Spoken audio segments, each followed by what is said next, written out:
മീനമാസം പകുതിയോടെ മാത്രം പൂവിടാറുള്ള കണിക്കൊന്തകൾ നേരത്തെ പൂവിട്ടു. നേരത്തെ പൂത്തു തുടങ്ങിയാൽ വിഷുവിന് കണി വയ്ക്കാൻ പൂക്കളുണ്ടാകുമോ എന്നാണ് ആശങ്ക. കാലാവസ്ഥയിലെ മാറ്റങ്ങളും മണ്ണിലെ ഈർപ്പത്തിലെ വ്യതിയാനവുമാണ് കൊന്തകൾ നേരത്തെ പൂവിടാൻ കാരണമെന്നാണ് കരുതുന്നത്. കഴിഞ്ഞ കുറേ വർഷമായി ഫെബ്രുവരി, മാർച്ച് മാസങ്ങളിൽ താപനില ഗണ്യമായി ഉയരുന്നുണ്ട്. 32 ഡിഗ്രിയിൽ താപനില എത്തുമ്പോഴാണ് സാധാരണയായി കൊന്തകൾ പൂക്കാറുള്ളത്.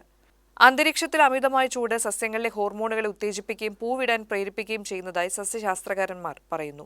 കാലാവസ്ഥാ വ്യതിയാനം കാരണം സസ്യങ്ങൾക്ക് ലഭിക്കുന്ന പ്രകാശത്തിന്റെ തീവ്രതയിലും കാലയളവിലും മാറ്റം വന്നു. ഇത് ചെടികളുടെ ബയോളജിക്കൽ ക്ലോക്ക് തെറ്റാൻ കാരണമാകുന്നു. മണ്ണിലെ ജലാംശം വല്ലാതെ കുറയുമ്പോൾ സസ്യങ്ങൾ ഒരുക്കുന്ന അതിജീവന തന്ത്രമാണ് കൊന്തകളും ചെയ്യുന്നതെന്നാണ് സസ്യശാസ്ത്രകാരന്മാരുടെ അഭിപ്രായം. ആഗോളതാപനം കേരളത്തിന്റെ കാലാവസ്ഥയിലും പിടിമുറുക്കിയതായി പരിസ്ഥിതിവാദികൾ ചൂണ്ടിക്കാട്ടുന്നു. കാലം തെറ്റി കണിക്കൊന്നകൾ പൂക്കുന്നത് അതിന്റെ സൂചനയാണ്.